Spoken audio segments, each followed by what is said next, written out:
बिस्मिल्लाहिर्रहमानिर्रहीम। रब्बिश्रह ली सदरी व यस्सिर ली अमरी वहलुल उक़दतम मिन लिसानी यफ़क़हू क़ौली।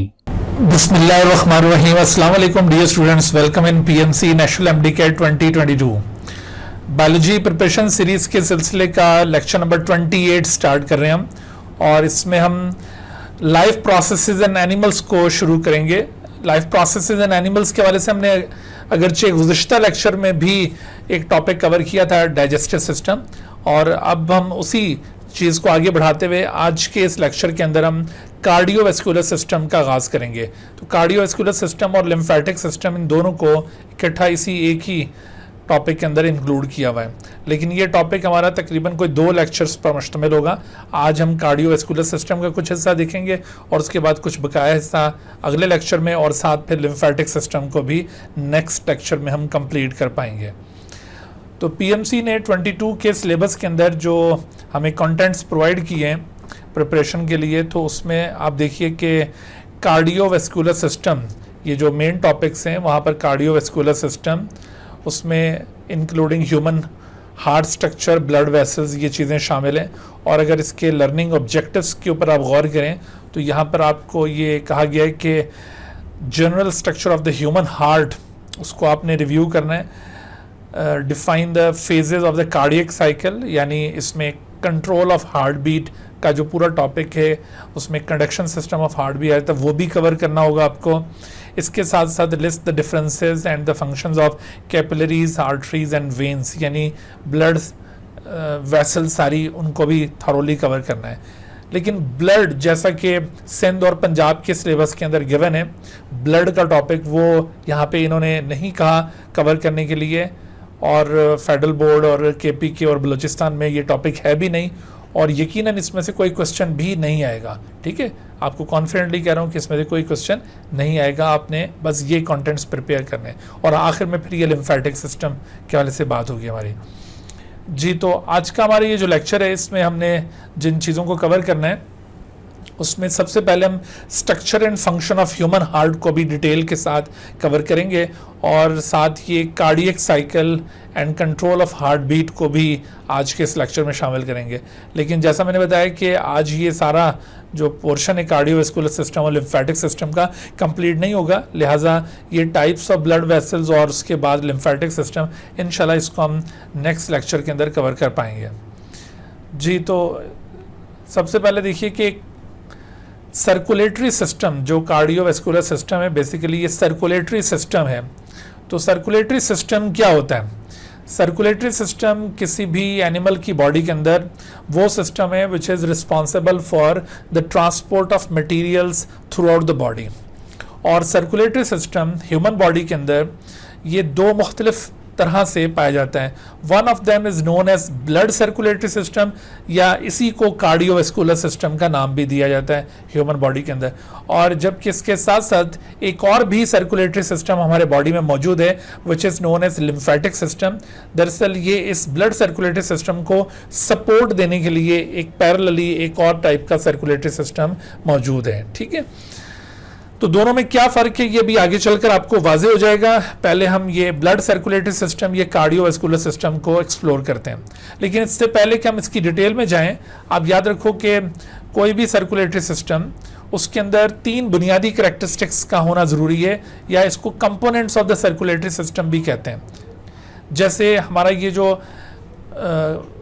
कार्डियोवैस्कुलर सिस्टम है, ये ब्लड सर्कुलेटरी सिस्टम, ये सर्कुलेटरी सिस्टम की एक टाइप होती है, इसे कहते हैं क्लोज टाइप सर्कुलेटरी सिस्टम, उससे ताल्लुक़ रखता है। और ये जो करैक्टरिस्टिक्स जिनका मैं जिक्र कर रहा हूँ, दरअसल ये क्लोज टाइप सर्कुलेटरी सिस्टम की करैक्टरिस्टिक्स हैं, यानी इसके अंदर एक सर्कुलेटरी फ्लूइड यानी ब्लड मौजूद होगा, एक circulatory pump in the form of heart present होगा, और circulatory vessels in the form of arteries, veins and capillaries present होंगी। असल में क्लोज टाइप सर्कुलेटरी सिस्टम ऐसे सिस्टम को कहते हैं जिसके अंदर सर्कुलेटरी फ्लूइड, ब्लड, ये वेसल्स के अंदर कन्फाइंड रहता है, टिश्यूज़ के साथ डायरेक्ट कांटेक्ट में नहीं आता। जबकि इसके बरक्स आप लोअर एनिमल्स के अंदर जैसे आर्थ्रोपोड्स में एक तो और टाइप का सर्कुलेटरी सिस्टम पढ़ते हैं, उसे कहते हैं ओपन टाइप सर्कुलेटरी सिस्टम। तो वो जो ओपन टाइप सर्कुलेटरी सिस्टम है उसमें सर्कुलेटरी फ्लूइड ब्लड भी नहीं कहलाता, उसे हेमोलिम्फ कहा जाता है, and that haemolymph actually does not remain in the vessels, बल्कि वो डायरेक्ट कांटेक्ट में आ जाएगा और इस तरह बॉडी टिश्यूज को वो बाथ कर रहा होगा। ठीक है, तो ये साथ कुछ रिलेटेड जो इन्फॉर्मेशन होती है उसको भी जरूर माइंड में रखा करें।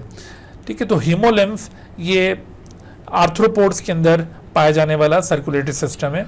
आर्थ्रोपोड्स हेमोलिम्फ उसका फ्लूइड है और ये open type circulatory system is found in arthropods. बहरहाल हम ह्यूमन में चूंकि इसको आगे फर्दर डिस्कस करेंगे, तो ह्यूमन में कार्डियोवैस्कुलर सिस्टम या ब्लड सर्कुलेटरी सिस्टम मौजूद है और उसमें ये तीनों कैरेक्टरिस्टिक्स आपको नजर आएंगी। बट अनफॉर्चुनेटली हमारे सिलेबस में चूंकि ब्लड का टॉपिक नहीं है तो हम इसको स्किप करेंगे। हम डायरेक्टली ये सर्कुलेटरी पंप यानी हार्ट और ब्लड वेसल्स को यहाँ पे कवर करते हैं। तो हार्ट का स्ट्रक्चर एंड फंक्शन एक बड़ा ही अहम टॉपिक है और यहाँ से अक्सर सवाल उभरते होते हैं और कंसेप्चुअल भी है, इसको अच्छी तरह से आपने लर्न करना है और इंटरेस्टिंग भी है, जल्दी याद हो जाता है। सबसे पहले आपको हार्ट की लोकेशन का आइडिया होना चाहिए कि बॉडी के अंदर हार्ट किस जगह पर वाक़ है। तो heart basically it is found in the thoracic cavity, और थोरेसिक कैविटी में ये कहाँ पर लोकेटेड है, इसकी जियोग्राफी क्या है। तो थोरेसिक कैविटी में आप याद रखिए कि 2 लंग्स मौजूद हैं थोरेसिक कैविटी में, जो मेन ऑर्गन्स हैं 2 लंग्स जो कि रिब केज के अंदर यूँ कवर्ड होते हैं, और इन दोनों लंग्स के दरमियान में एक स्पेस है, that space is known as mediastinum. So heart is actually located in the mediastinum. ठीक है, मीडियास्टीनम के अंदर हार्ट कहाँ पर मौजूद है। तो मीडियास्टीनम में हार्ट की लोकेशन आप इस तरह से बताएंगे कि ये आप देख रहे हैं कि ये हमारी बॉडी की सेंट्रल लाइन है, इसको मीडियल लाइन कहा जाता है। तो हार्ट इज मीडियल लाइन के ऊपर वाक़ है।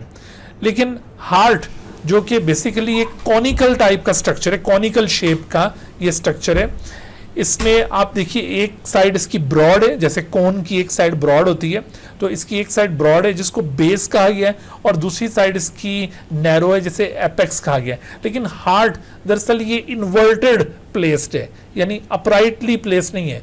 नॉर्मली तो देखो जो कोन्स होती हैं वो इस तरह से करके आप कोन की शेप ड्रॉ करते हैं, तो उसमें ये बेस नीचे होगी और ये एपेक्स ऊपर की तरफ होगी। This is apex and this is base. तो बेस अमूमन किसी भी चीज़ की नीचे होती है और ये जो एपेक्स है वो अमूमन ऊपर की जानिब मौजूद होती है। लेकिन हार्ट चूंकि ये इन्वर्टेड प्लेस है, लिहाजा इसकी बेस ऊपर की जानिब होगी और जबकि इसकी एपेक्स नीचे की जानिब होगी। तो आप देखिए कि मैं आपको बता रहा था कि ये मीडियल लाइन के ऊपर मौजूद है, लेकिन इस तरह से आप इसकी लोकेशन को याद रखें कि इसकी जो एपेक्स होती है वो इस मीडियल लाइन से तकरीबन कोई 9 सेंटीमीटर अवे मौजूद है टूवर्ड्स लेफ्ट साइड।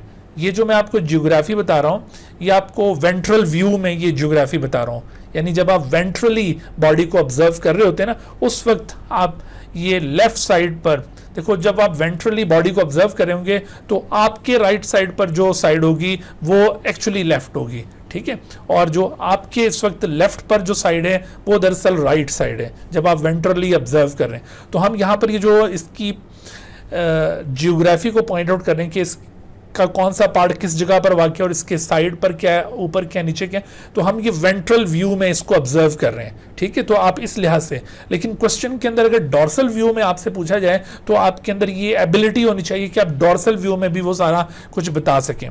तो आप देखो कि हार्ट की जो एपेक्स है वो इस मीडियल लाइन से 9 सेंटीमीटर अवे मौजूद है टुवर्ड्स द लेफ्ट साइड, अगर आप वेंट्रल व्यू में देख रहे हैं। अच्छा, एक और बात यहाँ पे याद रखें, अगर आपसे इस तरह के जो क्वेश्चंस हैं उसमें आपको व्यू नहीं बताया गया कि वो वेंट्रल व्यू में आपसे पूछना चाह रहा है या डॉर्सल व्यू में, तो आपने अज्यूम करना है कि वो वेंट्रल व्यू में आपसे पूछ रहा है। लेकिन अगर उसने डॉर्सल व्यू में कोई बात आपसे पूछनी हुई तो क्वेश्चन के अंदर वो ज़रूर मेंशन करेगा कि अगर डॉर्सल व्यू में हम हार्ट को ऑब्जर्व करें तो एपेक्स कौन सी साइड पर मौजूद होगी। तो ऐसी सूरत में फिर एपेक्स आप उसको लेफ्ट के बजाय राइट साइड पर बताएंगे। ठीक है, अच्छा, तो ये apex 9 centimetre away from the medial line, जबकि बेस ये ऊपर की तरफ मौजूद है। और इसके अलावा अगर हम इसको पॉइंट आउट करें कि भाई थोरेसिक कैविटी में मीडियस्टीनम के अंदर इसकी जगह कौन सी बनती है, तो it is actually located between second and fifth intercostal space. Intercostal space दरअसल ये रिब्स के दरमियान जो स्पेस है which is occupied by the intercostal muscle, इसको कहते हैं इंटरकोस्टल स्पेस। चूंकि देखो 12 पेयर ऑफ रिब्स हैं, तो फर्स्ट पेयर ऑफ रिब के बाद जो स्पेस होगी उसको फर्स्ट इंटरकोस्टल स्पेस कहा जाएगा, सेकंड रिब के बाद सेकंड इंटरकोस्टल स्पेस, और इसी तरह से आप अगर नीचे आते जाएं तो आप देखिए कि हार्ट किस जगह पर मौजूद है, between second and fifth intercostal space heart located है। तो आपने ये हार्ट की लोकेशन के लिहाज से ये जितने भी आपको कैरेक्टरिस्टिक्स पॉइंट आउट किए हैं इनको आपने ज़रूर याद रखना है, इसके ऊपर यहाँ से सवालात उभर सकते हैं। हार्ट की शेप के हवाले से अगर आपसे सवाल पूछा जाए कि इसकी शेप कैसी है, तो आप ये याद रखें कि कोनिकल शेप रखता है। सही हो गया। ये तो थी हार्ट की लोकेशन, हार्ट का एड्रेस आपको पता चल गया। हार्ट डायफ्राम के ऊपर मौजूद होगा या नीचे मौजूद होगा, क्या समझते हैं आप? डेफिनेटली ऊपर मौजूद है, ठीक है। हाँ जी। अच्छा, बाज़ का ना ये इस तरह से भी क्वेश्चंस बनते होते हैं कि which one is the nearest to the heart, तो यूँ बॉडी के पार्ट्स के मुतालिक पूछा जाएगा कि हार्ट के करीब तरीन कौन सा है। तो सबसे नज़दीक तो वैसे लंग्स ही मौजूद हैं जिन्होंने हार्ट को इस तरह जगह दी हुई अपने अंदर से। बहरहाल बाकी डायफ्राम के नीचे जो पार्ट्स होंगे तो उनको भी आपने इन रिलेशन टू हार्ट याद रखना है कि उसके करीब तरीन कौन से पार्ट्स हैं। तो जैसा क्वेश्चन है उसके मुताबिक फिर आप उसका आंसर करेंगे। अच्छा, हार्ट ये हमारे इस थोरेसिक कैविटी के अंदर, मीडियस्टीनम के अंदर एक मेम्ब्रेनस सैक के अंदर इनक्लोज्ड है। और ये जो मेम्ब्रेनस सैक आप देख रहे हैं, this membranous sac is called pericardium. ना सिर्फ पेरिकार्डियम हार्ट की प्रोटेक्शन से वाबस्ता है, बल्कि इसके साथ रिब केज जो कि थोरेसिक कैविटी की वॉल है, बेसिकली रिब केज, तो रिब केज भी प्रोटेक्शन प्रोवाइड कर रहा होता है। और इसके साथ साथ एक अदद फ्लूइड भी प्रेजेंट है जो हार्ट को लुब्रिकेशन प्रोवाइड करता है, किसी किस्म की एब्रेसिव डैमेज से प्रोटेक्ट करता है। तो ये भी इसकी प्रोटेक्शन से वाबस्ता है। बाज़ औक़ात ये प्रोटेक्शन ऑफ हार्ट के हवाले से क्वेश्चन बनता होता है कि which of the following component या measure is involved in the protection of heart या is not involved in the protection of heart। ठीक है, तो आपने ये तीन चीज़ों को हार्ट की प्रोटेक्शन के साथ एसोशिएट करना है। इसमें आप देखिए कि जो पेरिकार्डियम का हमने जिक्र किया, पेरिकार्डियम बेसिकली ये एक सैक लाइक स्ट्रक्चर है, इनइलास्टिक सैक है, and it prevents the over expansion of the heart. कहीं आप बहुत ज़्यादा जब जज्बात में आ जाते हैं तो हार्ट आपका बहुत ज़्यादा ज़ोर ज़ोर से धड़कने लग जाता है और ऐसा महसूस होता है कि जैसे ये सीने से अभी बाहर निकल आएगा। तो घबराने की बात नहीं है, वो सीने से बाहर नहीं निकल सकता। सबसे पहले तो उसको पेरिकार्डियम रोकेगा, और अगर पेरिकार्डियम फट भी गया तो रिब केज तो है। बहरहाल ऐसी नौबत कभी नहीं आती कि ये फट जाए, पेरिकार्डियम इसको यूँ प्रोटेक्ट किए रखता है। पेरिकार्डियम ये प्राइमरली दो लेयर्स पर मुश्तमिल है। आउटर पोर्शन इसका फिब्रस पेरिकार्डियम कहलाता है, और ये दरअसल बड़ा टफ है और इसी की वजह से ये इनइलास्टिक है। और दूसरी जो इनर पोर्शन है, इनर लेयर इसकी पेरिकार्डियम की, उसे कहते हैं सीरस पेरिकार्डियम। दरअसल ये जो सीरस पेरिकार्डियम है इसके अंदर मजीद दो लेयर्स होती हैं। One of them is called parietal pericardium and other is visceral pericardium. Serous pericardium basically एक सिक्रेटरी एक्टिविटी रखने वाला ये पोर्शन है। सिक्रेटरी एक्टिविटी से मतलब है कि इसी से पेरिकार्डियल फ्लूइड सीक्रेट होना है, तो ये सीरस इस वजह से कहलाता है। ये इसी की वजह से ओवरऑल पेरिकार्डियम को भी सीरस मेम्ब्रेन कहा जाता है, क्योंकि उसके अंदर ये जो पोर्शन था सिक्रेटरी एक्टिविटी शो करता है। तो इसमें जो असल सिक्रेटरी पोर्शन है वो इसका ये पेराइटल पेरिकार्डियम है, जबकि विसरल पेरिकार्डियम जो कि इसकी इनर लेयर है, it is very close to the epicardium. Epicardium heart की वॉल का एक हिस्सा है। दरअसल ये विसरल पेरिकार्डियम और एपिकार्डियम ये दोनों इतना क्लोजली एसोसिएटेड हैं कि इनके दरमियान तमीज़ करना डिफिकल्ट होता है। इस वजह से visceral pericardium is also suppose to as epicardium. तो और ये पेरिकार्डियल फ्लूइड कहाँ पर प्रेजेंट है? Actually pericardial fluid is present between the parietal pericardium and the visceral pericardium, यानी एपिकार्डियम और इसके दरमियान में यहाँ पर पेरिकार्डियल फ्लूइड प्रेजेंट होगा जो लुब्रिकेशन इसको प्रोवाइड कर रहा होगा।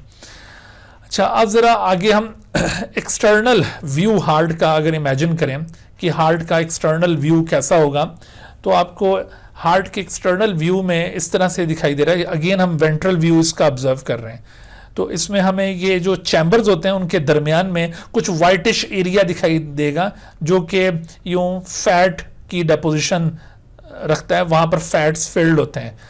तो ये एक्सटर्नल व्यू आप देख रहे हैं, लेकिन अगर आप इसका इंटरनल व्यू देखेंगे तो आपको फिर इसके चैम्बर्स वगैरह वाज़ेह तौर पर दिखाई देंगे। तो इससे पहले कि हम वो चैम्बर्स की डिटेल में जाएं, अगर हम हार्ट की वॉल का स्ट्रक्चर एग्जामिन करें तो हार्ट की वॉल यानी पेरिकार्डियम के अंदर जो हार्ट वॉल है उसका स्ट्रक्चर कैसा है। तो हार्ट की वॉल का स्ट्रक्चर कुछ इस तरह से कि आप देखिए इसमें 3 लेयर्स आपको यहाँ पे नजर आ रही हैं। Number 1 epicardium. तो एपिकार्डियम दरअसल वही विसरल पेरिकार्डियम जैसे अभी मैंने आपको बताया था, ये एपिकार्डियम वही चीज़ है। और जो पेरिकार्डियल फ्लूइड था वो एपिकार्डियम के बाहर की जानिब था, ये लोकेशन आपने याद रखनी है। उसके बाद फिर myocardium, major portion of heart wall consist of myocardium. Myocardium के अंदर खास किस्म के मसल्स मौजूद होते हैं which are called cardiac muscles, जो बॉडी में सिवाय हार्ट के और किसी जगह पर मौजूद नहीं है। इनको ये यूनिक स्टेटस हासिल है कि they are only present in the heart wall. और इन मसल्स की खास बात यह है कि इन मसल्स में जो सेल्स पाए जाते हैं ब्रांच्ड होते हैं वो, ठीक है। वैसे तो वो यूनिन्यूक्लिएटेड होते हैं but rarely they may have more than 1 nuclear. इसके अलावा आपको इन सेल्स में एक सेल से दूसरे सेल के दरमियान एक क्रॉस वॉल दिखाई देगी which is called intercalated disc. ये जितने भी डिफरेंशिएटिंग कैरेक्टर्स हैं इन कार्डियक मसल्स के, इनको आपने याद रखना है, इनके ऊपर अक्सर सवालात बने हुए होते हैं, ठीक है। तो इंटरकैलेटेड डिस्क, ब्रांचिंग सेल और फिर इनके ऊपर स्ट्राइएशंस का मौजूद होता, स्ट्राइएशंस या स्ट्रिप्स यानी लाइट और डार्क बैंड्स प्रेजेंट होंगे, but those light and dark bands are not regularly present. ये इरेगुलरली स्ट्राइएटेड मसल्स कहलाते हैं, बहरहाल होते ये स्ट्राइएटेड हैं, लेकिन चूंकि ये कॉन्शियस कंट्रोल में नहीं होते, अपने मर्जी के मालिक होते हैं, इस वजह से इनको इनवॉलंटरी मसल्स डिक्लेयर किया जाता है। और इनकी एक और ख़ास बात क्या है कि दे आर फटीग रेजिस्टेंट, इनमें थकावट का भी असर कोई नहीं होता। यानी ऐसा नहीं है कि ये एनारोबिक रेस्पिरेशन परफॉर्म करके लैक्टिक एसिड एक्यूमुलेट कर लें और यूं हार्ट थक के रुका हो और हम ऊपर पहुंचे, ऐसा कभी नहीं होता, ठीक है। क्या वजह है कि ये क्यों फटीग रेजिस्टेंट होते हैं? असल में देखो कि जो स्मूथ मसल्स और ये जो कार्डियक मसल्स हैं, इनकी जो कॉन्ट्रैक्शन रिलैक्सेशन है वो फिक्स्ड है, यानी इन्होंने एक खास तरह से कॉन्ट्रैक्ट रिलैक्स करना है, स्मूथ मसल्स ने भी और कार्डियक मसल्स ने भी। लेकिन वो जो स्केलेटल मसल्स होते हैं उनकी जो एक्टिविटी है वो डिपेंड कर रही होती है डिफरेंट सिचुएशन के अंदर, कभी उनको ज्यादा एक्टिविटी करनी पड़ती है और कभी उनको कम एक्टिविटी करनी पड़ती है। इस वजह से जो स्केलेटल मसल्स हैं वो एडाप्टिव नहीं होते हैं, ठीक है। ये जो मसल्स हैं चूंकि इनकी एक्टिविटी फिक्स्ड है तो ये ऑलरेडी एडाप्टिव हैं, इस वजह से इनके अंदर ऑलरेडी ये बंदोबस्त किया हुआ है कि इनमें फटीग नहीं होगी। लेकिन जो स्केलेटल मसल्स हैं चूंकि उनको डिफरेंट सिचुएशन में डिफरेंट एक्टिविटी परफॉर्म करनी पड़ती है, इस वजह से वो अगर ऑलरेडी एडाप्टिव ना हो, जैसे कोई शख्स है वो बहुत ज़्यादा हार्ड वर्क का आदी नहीं है, तो जब वो ज़्यादा हार्ड वर्क करेगा तो ऐसी सूरत में उसके मसल फटीग्ड हो जाएंगे। लेकिन अगर कोई शख्स रेगुलर एक्सरसाइज करके अपने मसल्स को मजबूत कर लेता है तो उसके वो स्केलेटल मसल भी जल्दी फटीग का शिकार नहीं हो रहे होते हैं। तो ये वजह है कि इनकी चूँकि एक्टिविटी फिक्स्ड है, इस वजह से ये फटीग रेजिस्टेंट, इनमें ऑलरेडी एडाप्टेशन मौजूद है। अच्छा, तो हार्ट के वॉल के बाद अब इसमें जी अभी क्या कह रहे हैं हम? मुझे इंटरकैलेटेड डिस्क दोबारा समझा दें, मुझे पता नहीं चला। इंटरकैलेटेड डिस्क ये दरअसल एक क्रॉस वॉल होती है जो कि हार्ट सेल के साइटोप्लाज्म को दूसरे एडजेसेंट सेल के साइटोप्लाज्म से सेपरेट कर रही होती है। यहाँ पर इस तरह से क्रॉस वॉल के जरिए दो एडजेसेंट सेल्स एक दूसरे से सेपरेट हो रहे होते हैं, और इन इंटरकैलेटेड डिस्क के अंदर अलबत्ता यहाँ पर जंक्शंस प्रेजेंट होते हैं जिनके जरिए कम्युनिकेशन हो रही होती है सेल्स के दरमियान। लेकिन वैसे ये साइटोप्लाज्म एक दूसरे से यूँ सेपरेट हो रहा होगा by means of intercalated disc. अच्छा, हार्ट चैम्बर्स जैसे अभी मैं आपको एक्सटर्नल व्यू दिखा रहा था तो उसके अंदर आपने देखा था कि टोटल 4 चैम्बर्स हार्ट में मौजूद थे, 2 atria and 2 ventricles. Basically atria blood collecting या ब्लड रिसीविंग चैम्बर्स को कहा जाता है, और इनका एडिशनल फीचर ये है कि ये थिन वॉल्ड होते हैं और वेंट्रिकल्स आर ब्लड पंपिंग और blood distributing chamber and additionally ये थिक वॉल्ड स्ट्रक्चर्स होते हैं। चूंकि ये दो हैं, एट्रिया भी दो और वेंट्रिकल्स भी दो, लिहाजा इनको फर्दर क्लासिफाई किया हुआ है इनकी लोकेशन के लिहाज से कि left atrium and right atrium, similarly left ventricle and right ventricle. अच्छा, इन दोनों एट्रिया के दरमियान में जो पार्टीशन प्रेजेंट होगी उसे इंटर एट्रियल सेप्टम कहा जाएगा। दोनों वेंट्रिकल्स के दरमियान पार्टीशन को इंटर वेंट्रिकुलर सेप्टम, और जबकि एट्रिया और वेंट्रिकल्स के दरमियान जो पार्टीशन है उसको एट्रियो वेंट्रिकुलर सेप्टम कहा जाएगा। आप इस डायग्राम के अंदर ये चारों चैम्बर्स वाज़ेह तौर पर देख सकते हैं। दिस इज राइट एट्रियम, उसके बाद ये लेफ्ट एट्रियम आप देख रहे हैं, इसी तरह से इनके नीचे ये राइट वेंट्रिकल और ये लेफ्ट वेंट्रिकल। ठीक हो गया। और दरमियान में ये इंटर वेंट्रिकुलर सेप्टम, जबकि इंटर एट्रियल सेप्टम यहाँ पर वाज़ेह तौर पर नज़र नहीं आ रहा, और जबकि दोनों एट्रिया और दोनों वेंट्रिकल्स के दरमियान में जो वॉल है वो एट्रियो वेंट्रिकुलर वॉल या एंट्रियो वेंट्रिकुलर सेप्टम कहलाएगी। अच्छा, हार्ट की वॉल का जो अभी आपने स्ट्रक्चर मुलाहिजा किया तो उसमें वैसे एट्रिया थिन वॉल्ड होते हैं एज कंपेयर टू वेंट्रिकल्स, लेकिन वेंट्रिकल्स में भी जो राइट वेंट्रिकल है इसकी वॉल 3 times लेस थिकेंड होती है as compare to the left ventricle which has 3 times more thickened wall. तो इस तरह से इनके दरमियान 1:3 हम आमतौर पर कंसिडर कर रहे होते हैं, यानी जो लेफ्ट वेंट्रिकल की वॉल है वो 3 times थिकर है। उसका रीज़न क्या है? उसका रीज़न बहुत वाज़ेह है कि चूंकि लेफ्ट वेंट्रिकल ने ब्लड को पंप करना होता है और वो ब्लड पूरी बॉडी के अंदर चूंकि डिस्ट्रीब्यूट होना होता है, इस वजह से इसको ज़्यादा ताकत चाहिए होती है, इसकी वॉल इस वजह से ज़्यादा थिकेंड है। लेकिन ये जो राइट वेंट्रिकल है इसने ब्लड को फ़कत पंप करना है हार्ट के बिल्कुल पड़ोस में जो लंग्स वाक़या है सिर्फ वहाँ तक, लिहाजा इसको बहुत ज़्यादा ताकत की ज़रूरत नहीं होती, तो इसी वजह से इसकी वॉल की थिकनेस थोड़ी कम है।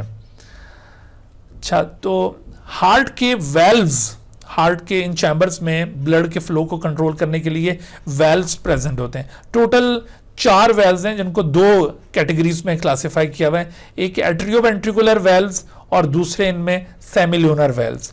एट्रियोवेंट्रिकुलर वेल्व्स ये वो वेल्व्स हैं which are present between atria and ventricle. ये ऊपर एट्रियम नीचे वेंट्रिकल, इनके दरमियान में जो अपर्चर है यानी सुराख, वहां पर एक वेल्व मौजूद है known as atrioventricular valve. इसी तरह से ये लेफ्ट साइड पर, तो एट्रियो वेंट्रिकुलर वेल्व्स की ये 2 टाइप्स होंगी, लेफ्ट एट्रियो वेंट्रिकुलर वेल्व और राइट एट्रियो वेंट्रिकुलर वेल्व। याद रखिए कि ये जो लेफ्ट एट्रियो वेंट्रिकुलर वेल्व है इसकी नेचर थोड़ी सी मुख्तलिफ है बाकी वेल्व से। This left atrioventricular valve is basically bicuspid valve.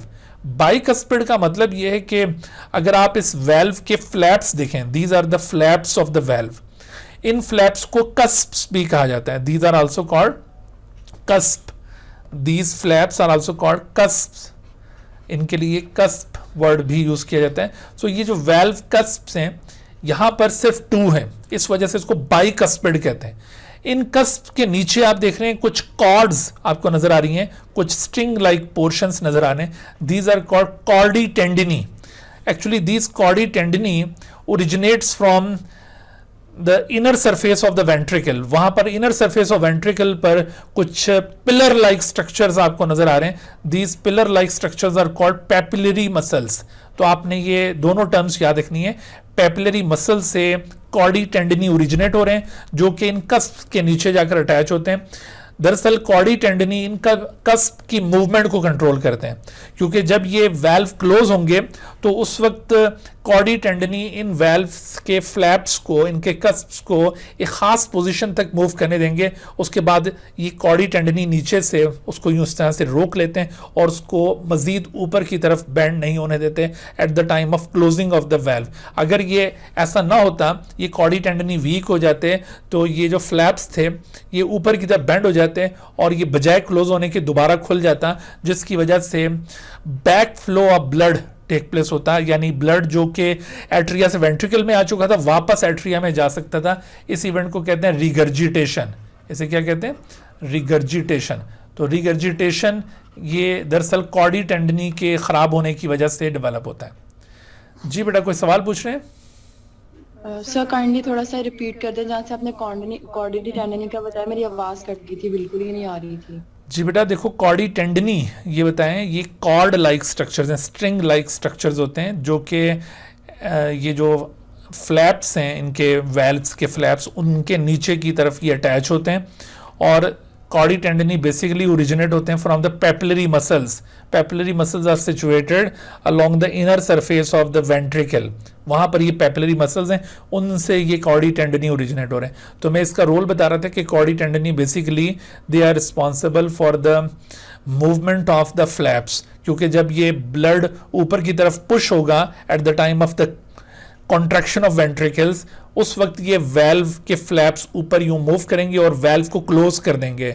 लेकिन कॉर्डी टेंडनी की वजह से ये जो फ्लैप्स हैं ये ज्यादा ऊपर तक नहीं जा सकेंगे, एक जगह पर आकर ये रुक जाएंगे। अगर किसी शख्स में ये कॉर्डी टेंडनी वीकन हो जाएं, खराब हो जाएं, तो ऐसी सूरत में उनके ये जो वेल्व के कस्प होते हैं वो एक जगह पर आकर रुकते नहीं है, बल्कि ऊपर की तरफ बेंड हो जाते हैं, और जिससे ये वेल्व क्लोज होने के बजाय खुला रहता है और यूं ब्लड जो वेंट्रिकल में मौजूद है वो वापस एट्रिया की तरफ जाना शुरू कर जाता है। This backward movement of blood is known as regurgitation. तो रीगर्जिटेशन का बेसिकली जो कॉज है वो ये कॉर्डी टेंडनी का खराब होना है। कॉर्डी टेंडनी के अफेक्ट होने की वजह से रीगर्जिटेशन होती है।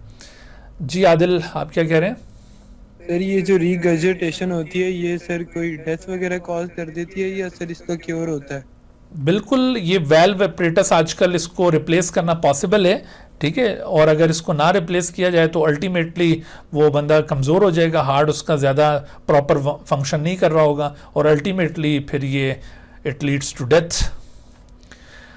अच्छा, तो अब देखो, ये जो मैं आपको बता रहा था कि लेफ्ट एट्रियोवेंट्रिकुलर वेल्व, ये बाकी वेल्व से मुख्तलिफ कैसे था कि इसके अंदर दो कस्प मौजूद हैं, तो इस वजह से इसको कहते हैं बाइकस्पिड, ठीक है। इसको क्या कहते हैं? बाइकस्पिड। बाइकस्पिड यानी टू वेल्व फ्लैप्स यहाँ पर मौजूद हैं। This is also known as mitral valve, mitral.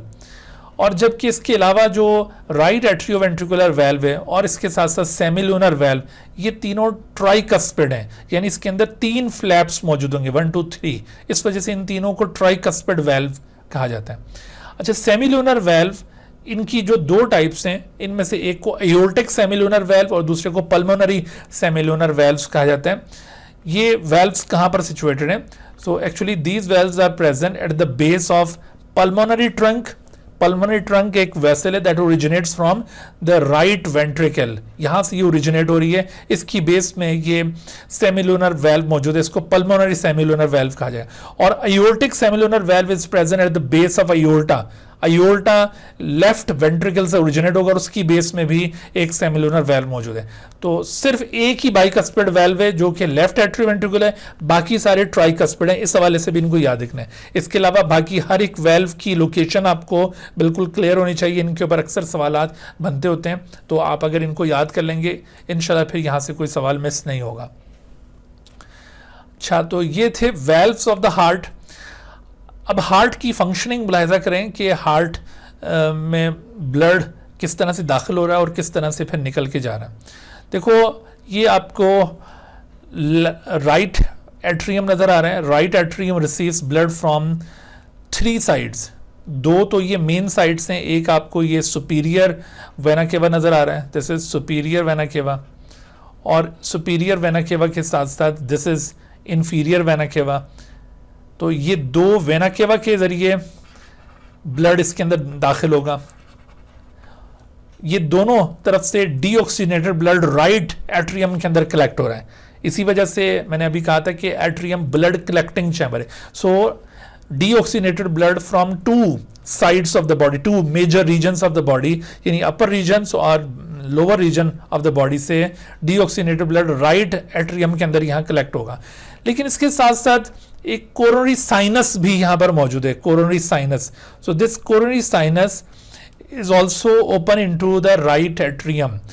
Coronary sinus receives deoxygenated blood from the heart wall.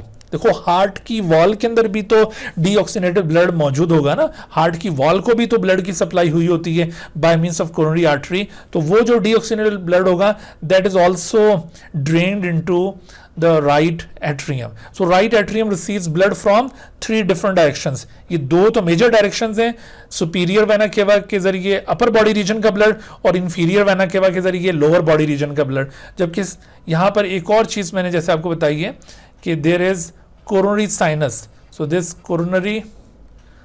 Coronary sinus ये भी यहां पर आकर ओपन हो रहा है इनटू द राइट एट्रियम, जिसके जरिए हार्ट वॉल का डीऑक्सीजनेटेड ब्लड यहां पे कलेक्ट होगा। On the other hand oxygenated blood from lungs ये लेफ्ट एट्रियम कलेक्ट कर रहा होता है। यहां पर 2 पेयर्स ऑफ पल्मोनरी वेन्स आकर ओपन हो रही होती हैं, हर एक लंग से एक single pair of pulmonary vein यहां पर लीड करेगा और इस तरह से oxygenated blood is drained into the left atrium.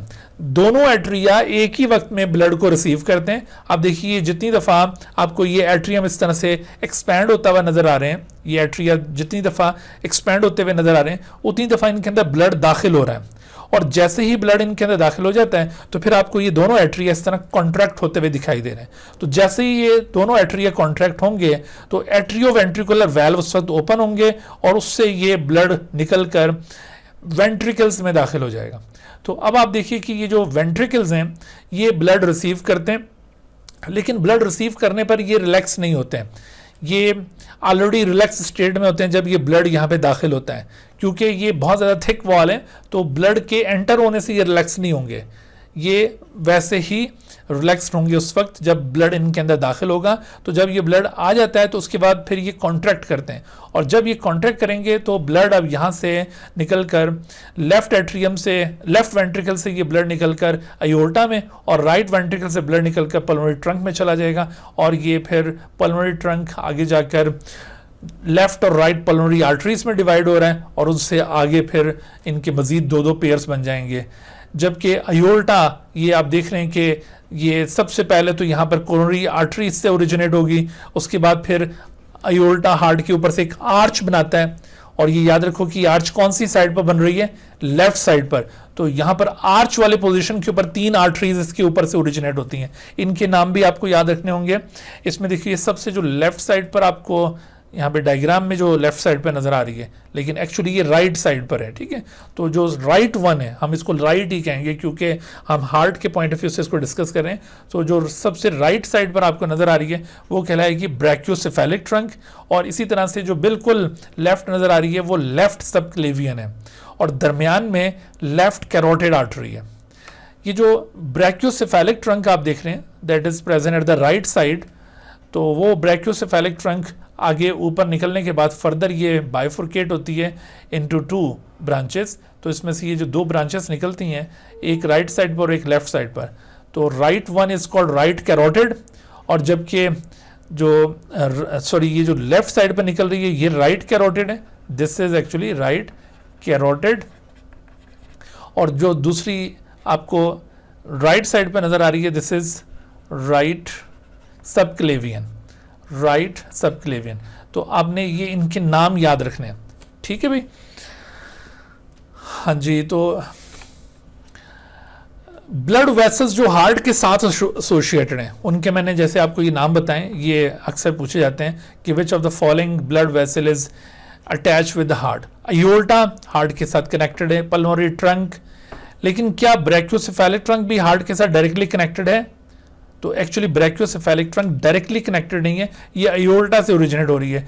इसके बारे में यूं आप याद रख लें कि सम टाइम क्वेश्चन पूछा जाता है कि which of the following blood vessel is near to the heart.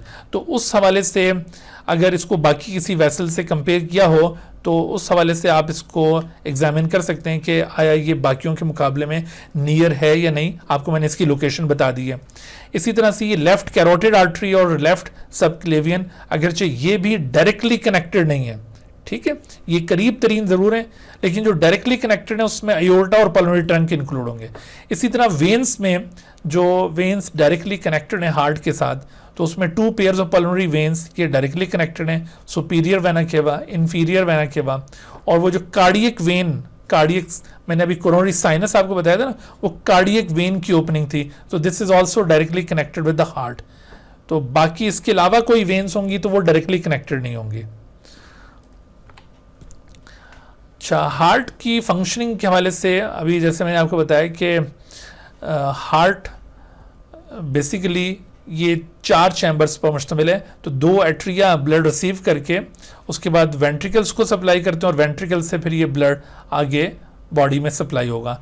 तो इसकी इस फंक्शनिंग के हवाले से देखो ये कुछ क्वेश्चन आपसे शेयर की जा रहे हैं। जैसे मिसाल के तौर पर अगर आपसे पूछा जाता है कि which chamber of the heart would be the first to receive nicotine absorbed into the blood in the lungs of a cigarette smoker। तो सिगरेट स्मोकर जब स्मोक इनहेल करेगा तो उसके उस स्मोक में मौजूद निकोटीन क्विकली डिजॉल्व होगा blood में। चूंकि उसने इनहेल किया है तो वो इनहेल उसका सारा लंग्स में पहुंचा है, तो लंग्स वाले एरिया पर जब ब्लड के अंदर निकोटीन शामिल होगा तो डेफिनेटली वो लंग्स वाले ब्लड के अंदर निकोटीन शामिल होगा और लंग्स से ब्लड निकल कर अब हार्ट की तरफ जाएगा। तो वो कौन लेकर जाता है, अभी मैंने आपको समझाया कि वो ब्लड दरअसल ये पल्मोनरी वेन्स लेकर जाती हैं और ये ब्लड लेफ्ट एट्रियम के अंदर आकर कलेक्ट होता है। तो चूंकि यहाँ पर आपसे पूछा जा रहा है कि which chamber of the heart would be the first to receive nicotine, बाद में तो बाकी चैम्बर्स में भी निकोटीन आएगा लेकिन सबसे पहला कौन सा चैम्बर है जो निकोटीन रिसीव कर रहा है, तो ऑब्वियसली वो लेफ्ट वेंट्रिकली लेफ्ट एट्रियम।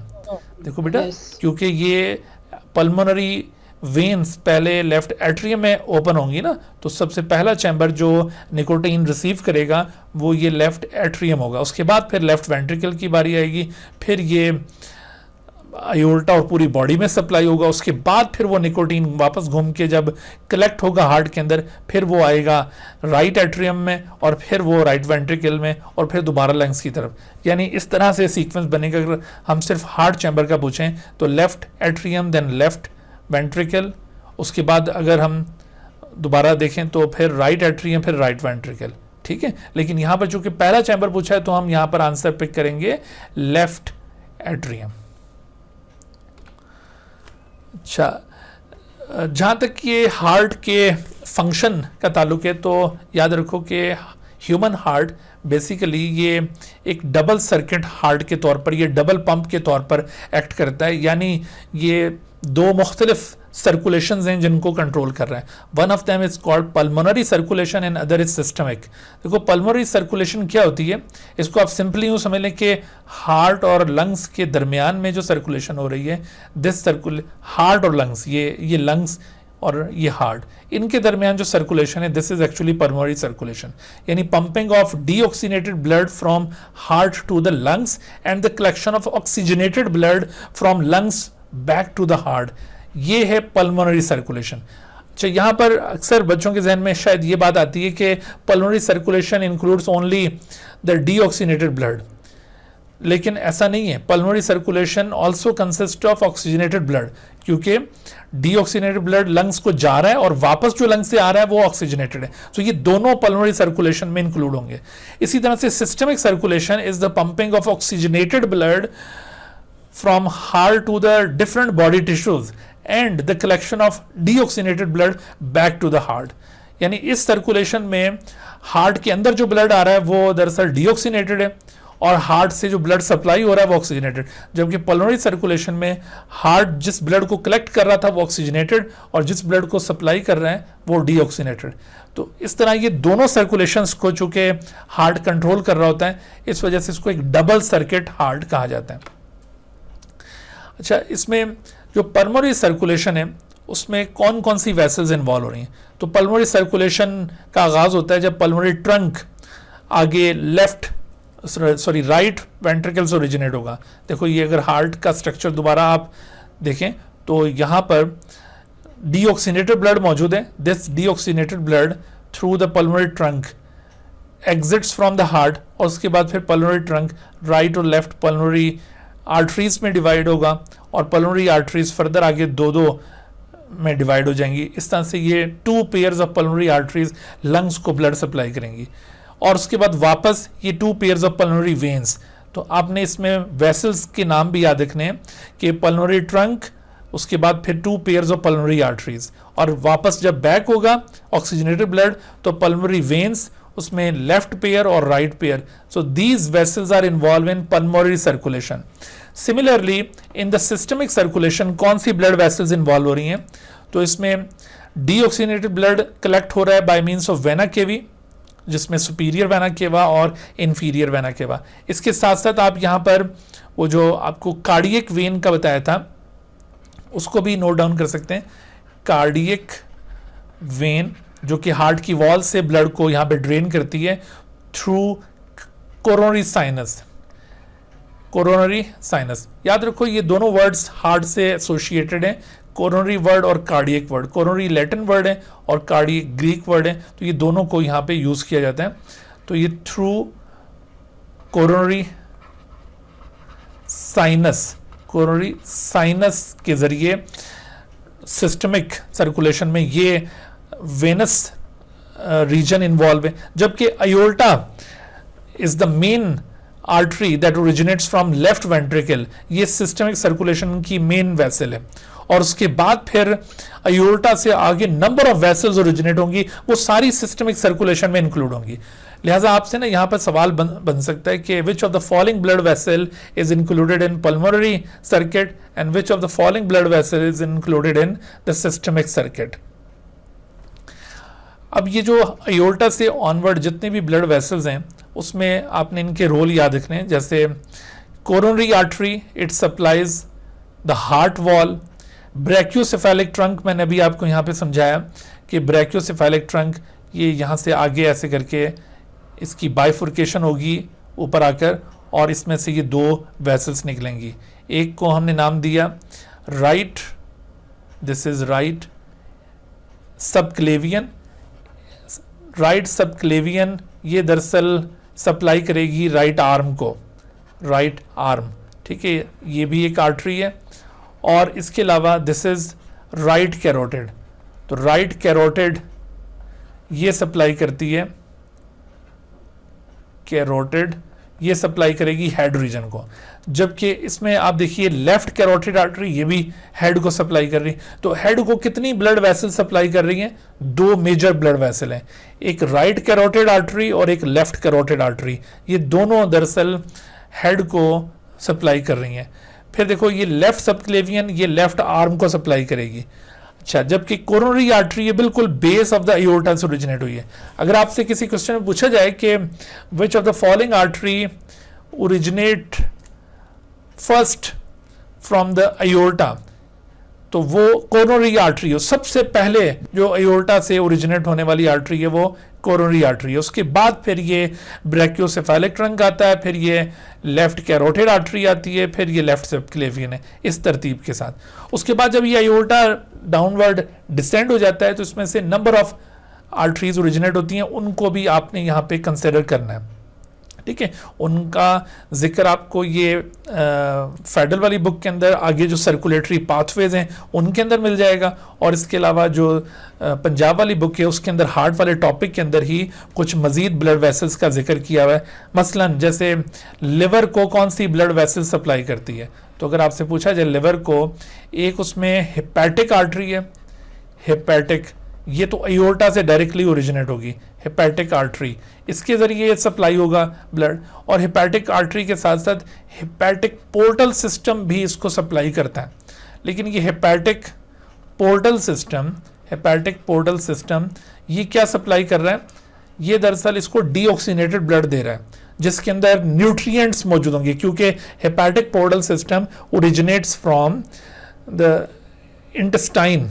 ठीक है, हमारी जो गट है वहां से हेपेटिक पोर्टल सिस्टम ओरिजिनेट होता है, और ये सारा ब्लड जो न्यूट्रिएंट रिच ब्लड होगा उसको लंग इसमें लिवर के अंदर पहुंचाएगा.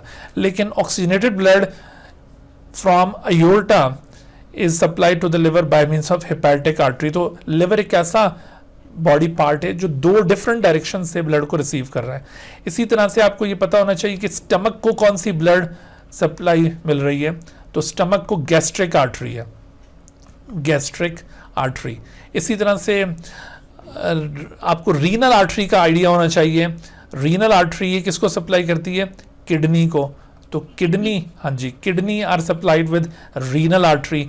अच्छा, उसके बाद फिर अयोर्टा और नीचे जब जाता है रीनल आर्टरी के बाद, बिल्कुल जो लोअर एब्डोमिनल कैविटी है वहां पर ये दो इलियक आर्टरीज में डिवाइड हो जाता है, इलियक आर्टरीज। तो आपने ये इलियक आर्टरीज के नाम याद करने, और फिर इलियक आर्टरीज लेग्स के अंदर दाखिल होने के बाद ये फर्दर डिवाइड करती हैं फ्यूमोरल और शियाटिक आर्टरीज में। तो ये जो आर्टरीज के नेम्स हैं इनको अच्छी तरह से आपने याद रखना है। इस पर्पस के लिए आपको वो सर्कुलेटरी पाथवेज जो फेडरल वाली बुक के अंदर गिवन है और केपी के वाली बुक में गिवन है, बलूचिस्तान में भी, उनको भी कवर करना होगा, ठीक है। और इसके साथ साथ आप जो पंजाब वाली बुक के अंदर ये डिफरेंट ब्लड वेसल्स के नेम दिए हुए हैं उनको भी आपने याद रखना है। अगरचे ये टॉपिक डायरेक्टली इंक्लूडेड नहीं है, लेकिन चूंकि ब्लड वेसल्स का टॉपिक, उनके डिफरेंशिएटिंग करैक्टर्स भी मौजूद हैं और हार्ट की फंक्शनिंग भी, तो इस वजह से इसको भी एडिशनली आप कवर कर लें तो इसका फ़ायदा होगा, क्योंकि अगर इसमें से बाय चांस अगर कोई क्वेश्चन आ गया तो आप उसको एड्रेस कर सकेंगे। क्योंकि सर ये हेपेटिक पोर्टल, ये जो सिस्टम और ये हेपेटिक आर्टरी दोबारा से बता दें। देखो बेटे, लिवर जो है ना, लिवर, इसको दो तरफ से ब्लड सप्लाई मिलती है। एक इसको ऑक्सीजनेटेड ब्लड मिलता है फ्रॉम अयोर्टा, और वो अयोर्टा से जो इसको आर्टरी ब्लड सप्लाई करेगी वो हेपेटिक आर्टरी है। दूसरी तरफ liver receives deoxygenated blood from gastrointestinal tract, GIT. तो जीआईटी से जो उसको ब्लड मिलता है वो न्यूट्रिएंट रिच ब्लड होता है, लेकिन वो डीऑक्सीजनेटेड ब्लड होता है। तो लिवर इस लिहाज से यूनिक स्ट्रक्चर है जो दो तरफ से ब्लड रिसीव कर रहा होता है, और स्टमक को गैस्ट्रिक आर्टरी और बाकी किडनी को रीनल। तो इस वजह से ये जो मेजर आर्टरीज हैं ये आपने सारी याद रखनी है। और याद रखो ये सारी सिस्टमिक सर्किट में इंक्लूड होती हैं, ये सारी सिस्टमिक सर्किट में इंक्लूड होती हैं, और इस लिहाज से ये हार्ट के फंक्शन के साथ इनका ताल्लुक बनता है। अच्छा, अब देखो हार्ट, सर जो आपने बताया शियाटिक और फ्यूमेरल, इसमें कैसे पता का फर्क करेंगे हम, जो इलियक जी से वो आगे जो जी बिल्कुल। ये देखो, ये जो इलियक आर्टरीज होती है ना, ये नीचे अयोर्टा जब नीचे डाउनवर्ड डिसेंड होगा लोअर एब्डोमिनल रीजन के अंदर, वहां पर अयोर्टा की डिवीजन होगी इस तरह से दो ब्रांचेस में। These two are called iliac arteries. अब ये इलियक आर्टरीज लेग्स में दाखिल हो जाती हैं, वहां पर दाखिल होने के बाद ये दो इस तरह से ब्रांचेस बनाएंगी। तो इसमें एक ब्रांच कहलाती है फीमोरल और दूसरी शियाटिक। तो फीमोरल जो है वो सिर्फ ये फीमर तक रहती है, थाई रीजन को सप्लाई करती है, जबकि शियाटिक, ये जो इंटरनल शियाटिक है ये चली जाती है और नीचे तक लोअर लेग को ये सप्लाई करती है। तो ये फीमोरल और sciatic artery, this is femoral and this is sciatic artery, ये इस तरह लेग को सप्लाई कर रही होती हैं। हार्ट से ब्लड का जो फ्लो टेक प्लेस हो रहा है थ्रू आउट द बॉडी, तो उसका पैसेज कुछ इस तरह से बनता है कि सबसे पहले देखिए ये इंफीरियर वेना केवा और सुपीरियर वेना केवा, इनसे डीऑक्सीजनेटेड ब्लड राइट एट्रियम के अंदर रिसीव होता है। राइट एट्रियम से through the tricuspid valve right ventricle में ये ब्लड आएगा, और राइट वेंट्रिकल से अब ये पल्मोनरी सेमील्यूनर वेल्व के जरिए पल्मोनरी आर्टरीज की तरफ चला गया, और फिर पल्मोनरी आर्टरीज से लंग्स को, लंग्स से फिर ये पल्मोनरी वेन्स के जरिए लेफ्ट एट्रियम को। तो ये जो सेगमेंट आप देख रहे थे ये दरअसल पल्मोनरी सर्कुलेशन थी। लेकिन अब जब ये लेफ्ट एट्रियम से बाइकस्पिड वेल्व के जरिए लेफ्ट वेंट्रिकल को गया, और लेफ्ट वेंट्रिकल से अयोर्टिक सेमिलुनर वेल्व के जरिए अयोर्टा को, और अयोर्टा से अब पूरी बॉडी को सप्लाई हो गया, तो ये सारा ये सिस्टमिक सर्कुलेशन है। बॉडी से दोबारा फिर ये वापस कलेक्ट होता है, तो ये हिस्सा भी सिस्टमिक सर्कुलेशन का पार्ट है और ये भी सिस्टमिक सर्कुलेशन का पार्ट है, जबकि दरमियान में पल्मोनरी सर्कुलेशन है। तो ये जो पूरा पैसेज आपको बताया हुआ ब्लड का, इसमें जो सीक्वेंस आप देख रहे हैं, इन सीक्वेंसेस को आपने ज़रूर याद रखना है, इसके ऊपर भी सवालात बन सकते हैं। अच्छा, पल्मोनरी और सिस्टमिक सर्कुलेशन के हवाले से बाज़-औक़ात हम सवाल पूछते होते हैं कि which of the following is the characteristic of pulmonary circulation या सिस्टमिक सर्कुलेशन। तो ये डिफरेंशिएटिंग पॉइंट्स आपने याद रखने हैं दोनों सर्कुलेशन में। जैसे पल्मोनरी सर्कुलेशन में क्या हो रहा है कि heart pumps the deoxygenated blood to the lungs, जबकि यहाँ पर heart pumps the oxygenated blood to the body tissues और सिस्टम। देखो डायरेक्शन भी डिफरेंट है और जो टाइप ऑफ ब्लड है वो भी डिफरेंट है। दोनों में जो पंपिंग हो रही है ना वो डिफरेंट टाइप के ब्लड की और डिफरेंट डायरेक्शंस में। फिर इसी तरह से collection, heart collects the oxygenated blood from the lungs, और इसी तरह से यहाँ पर heart collects the deoxygenated blood from different tissues and organ. तो ब्लड की कलेक्शन ये डिफरेंट साइट से हो रही है और डिफरेंट टाइप के ब्लड की कलेक्शन हो रही है दोनों सर्कुलेशंस में। और इसको आप करेक्टराइज करते हैं कि this is actually the circulation of blood between heart and lungs, जबकि ये सर्कुलेशन ऑफ ब्लड है between heart and body tissues. या दूसरे लफ्जों में आप इसको यूं कह सकते हैं कि this is circulation of blood from heart to the lungs and back to the heart, या circulation of blood from heart to the body tissues and back to the heart। तो ये इनमें से कोई भी वर्डिंग यूज करते हुए आपसे अगर ये सर्कुलेशन पूछी जाए तब भी आप इसको पहचान लें, और अदरवाइज ये बाकी कोई और करेक्टरिस्टिक इनके मुतालिक पूछी जाए तो उसमें भी आप इस काबिल हों कि आप इसको आइडेंटिफाई कर सकें। जैसे आप इस सवाल का आंसर दें कि which blood vessel transport blood to the liver, तो हेपेटिक पोर्टल वेन इसको सप्लाई करती है, या हेपेटिक वेन, या बोथ ऑफ देम, या नन ऑफ देम। तो कौन सी ब्लड वेसल इसको ब्लड सप्लाई करती है? Which blood vessel transport blood into the liver, into the liver. तो हेपेटिक पढ़ा था जी, हेपेटिक आर्टरी पढ़ा था, तो वो हेपेटिक आर्टरी नहीं है, तो इसका मतलब है कि नन ऑफ देम होना चाहिए यहाँ पर। ट्रैक से आती है। अभी मैंने समझाया था कि भाई लिवर दो तरफ से ब्लड रिसीव करता है ना। हेपेटिक पोर्टल वेन जी, तो यहाँ पर पॉसिबल आंसर है हेपेटिक पोर्टल वेन। देखो यहाँ पर ये मेंशन नहीं किया हुआ कि ऑक्सीजनेटेड ब्लड या डीऑक्सीजनेटेड ब्लड। यहाँ पर अगर ये कहा होता कि which blood vessel transports oxygenated blood into the liver, तो फिर हम नन ऑफ देम को पिक करते, क्योंकि इशारा होता है हेपेटिक आर्टरी की तरफ, वो गिवन नहीं है। और यहाँ पर अगर इस तरह मेंशन होता है, लेकिन यहाँ पर चूंकि मेंशन नहीं है तो अवेलेबल ऑप्शंस में ये हेपेटिक पोर्टल वेन बिल्कुल ऐसी वेसल है जो लिवर को ब्लड सप्लाई करती है, अगरचे वो डीऑक्सीजनेटेड ब्लड ही सही, और वो अयोर्टा से नहीं बल्कि जीआईटी से सप्लाई कर रही है। तो फिलहाल हम इसको ऑप्ट कर सकते हैं। यहाँ पर अगर स्टेटमेंट में और ज़्यादा क्लैरिटी गिवन होती कि which blood vessel transports blood from aorta ऐसे करके भी पूछा होता, तो तब भी हम हेपेटिक पोर्टल वेन को फिर पिक ना करते, फिर नन ऑफ देम हो जाता। अच्छा, which organ receives blood from two major vessels and all of this blood leaves it in a single major vessel. Receive दो तरफ से होगा, लेकिन उसके बाद जब निकलेगा तो एक ही साइड से निकलेगा। तो वो कौन सा ऑर्गन है? हार्ट है। तो हार्ट तो दो तरफ से रिसीव भी करता है और दो तरफ से निकालता भी है, तो इस वजह से हार्ट को तो नहीं कह सकते हैं। देखो अभी हार्ट की लेफ्ट और राइट साइड रिसीव भी करती है और लेफ्ट और राइट साइड उसकी बाहर निकालती भी है। तो ये कह रहा है कि दो तरफ से ब्लड रिसीव होगा लेकिन निकलेगा एक सिंगल मेजर वेसल के जरिए। लिवर बेटे, इधर भी लिवर ही होगा। देखो ये लिवर मैंने अभी आपको समझाया है कि दो तरफ से ये ब्लड रिसीव कर रहा है। एक इसको ब्लड रिसीव हो रहा है फ्रॉम जीआईटी से इसको जो ब्लड पहुंचा रही है वेसल, वो हेपेटिक पोर्टल वेन है। ठीक है, this is hepatic portal when या हेपेटिक पोर्टल सिस्टम इसको कहते हैं। और जबकि दूसरी तरफ से इसको जो ब्लड रिसीव हो रहा है वो अयोर्टा से ब्लड रिसीव हो रहा है। तो अयोर्टा से जो ब्लड वेसल इसको ब्लड सप्लाई कर रही है वो दरअसल हेपेटिक आर्टरी है, हेपेटिक आर्टरी। और अब जब ये ब्लड यहाँ पर कलेक्ट हो जाएगा तो लिवर से अब ब्लड जाएगा इंफीरियर वेना केवा को। तो इंफीरियर वेना केवा ये लिवर से ओरिजिनेट नहीं होता, लेकिन लिवर से एक वेसल इंफीरियर वेना केवा में ब्लड सप्लाई करती है, and that vessel is known as hepatic vein. This is hepatic when.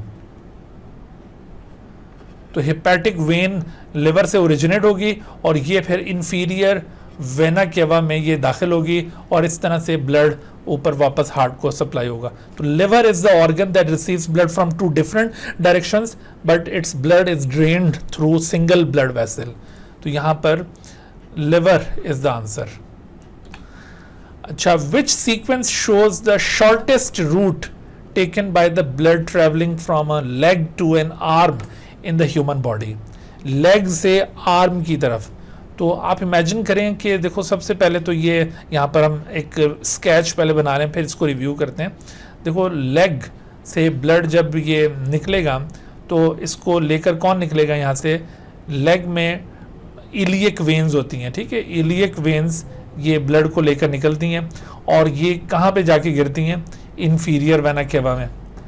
और अब ये जो इन्फीरियर वेना केवा है ये अल्टीमेटली इन्फीरियर वेना केवा ये कहाँ पर जाकर लीड करेगा, it drains into the right atrium, ठीक हो गया, राइट एट्रियम।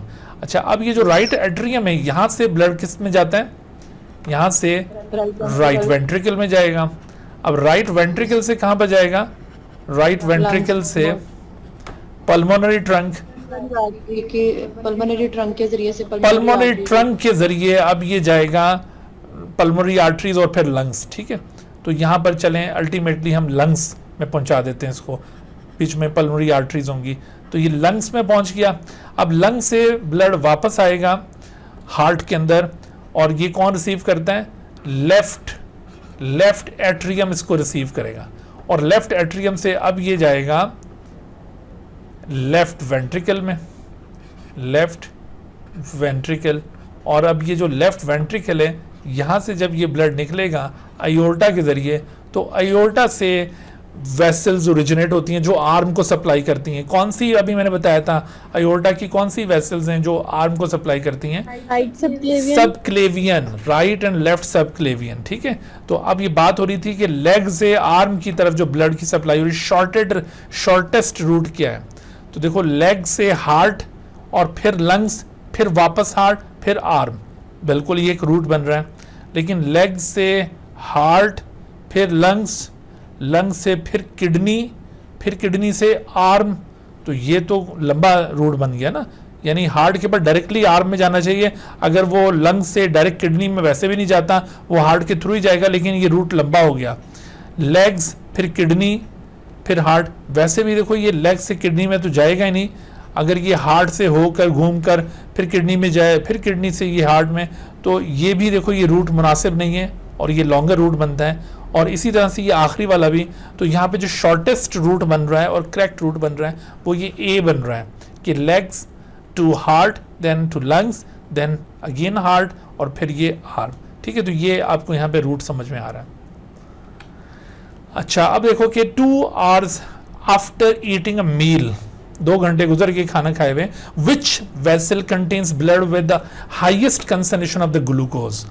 जब आपने खाना खा लिया तो अब ये जो हाईएस्ट कंसंट्रेशन ऑफ ग्लूकोज है वो कहाँ पर, देखो ये 2 घंटे का मतलब पता क्या है यहाँ पर, कि 2 घंटे में खाना हजम हो चुका है और वो हजम होकर वो ग्लूकोज में कन्वर्ट हो गया और वो ग्लूकोज अब टेक होना शुरू हो गया, एब्जॉर्प्शन, इसका मतलब है वो तकरीबन 2 घंटों के बाद शुरू हो रही है। तो उस चीज़ को यहाँ पे इमेजिन करवाया गया कि जब ये एब्जॉर्प्शन होगी तो सबसे पहले कौन सी ब्लड वेसल के अंदर ग्लूकोज कंसंट्रेशन हाईएस्ट होगी, आयोर्टा में होगी, हेपेटिक पोर्टल वेन में, या पल्मोनरी वेन, या रीनल वेन। ऑब्वियसली यहाँ पे हेपेटिक पोर्टल वेन, क्योंकि जीआईटी से जो ब्लड वेसल ओरिजिनेट हो रही है, मेजर ब्लड वेसल जिसके अंदर ये सारे न्यूट्रिएंट्स प्रेजेंट होंगे, वो हेपेटिक पोर्टल वेन है, लिहाजा इसके अंदर ये ग्लूकोज की कंसंट्रेशन हाईएस्ट होगी सबसे पहले। फिर उसके बाद तो जब आगे ब्लड पूरी बॉडी में सर्कुलेट करेगा तो पूरी बॉडी में ये सेम हो जाएगी, लेकिन सबसे पहले highest circulation, highest concentration glucose की हेपेटिक पोर्टल वेन है। अच्छा यहाँ पर अगर ग्लूकोज ना होता, बल्कि यहाँ पर आपसे पूछा जाता है कि जैसे लिपिड की जो डाइजेस्टेड प्रोडक्ट्स हैं उनके मुतालिक कि लिपिड कंटेंट सबसे पहले कौन सी ब्लड वेसल में हाईएस्ट होंगे, तो सब क्लेवियन वेन आ जाती है ना, वो लैक्टिक सिस्टम। हाँ, तो सब क्लेवियन वेन आगे किस में जाके गिरेगी,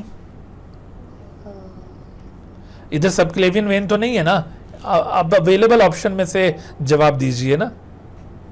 ओके सर, सब क्लेवियन वेन किस में दाखिल होती है, इंफीरियर वेना केवा में। इंफीरियर वेना केवा कहाँ जाता है, हार्ट में, हार्ट में। और हार्ट से कौन सी ब्लड वेसल अब सबसे पहले ओरिजिनेट हो रही है इनमें से, आयोर्टा। तो बेटे अगर यहाँ पर ग्लूकोज के बजाय लिपिड पूछा गया होता तो फिर आयोर्टा यहाँ पर सूटेबल ऑप्शन बन जाता, ठीक है। चूंकि यहाँ पर अब वो ग्लूकोज पूछा गया, तो इस केस में हेपाटिक पोर्टल वेन है। Clear?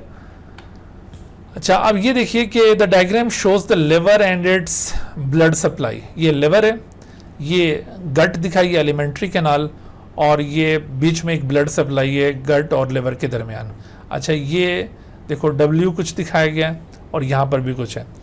So what is the name of the blood vessel X and which substance increases in concentration between the vessels W and the X। तो W कहाँ पर है? W ये और ये X।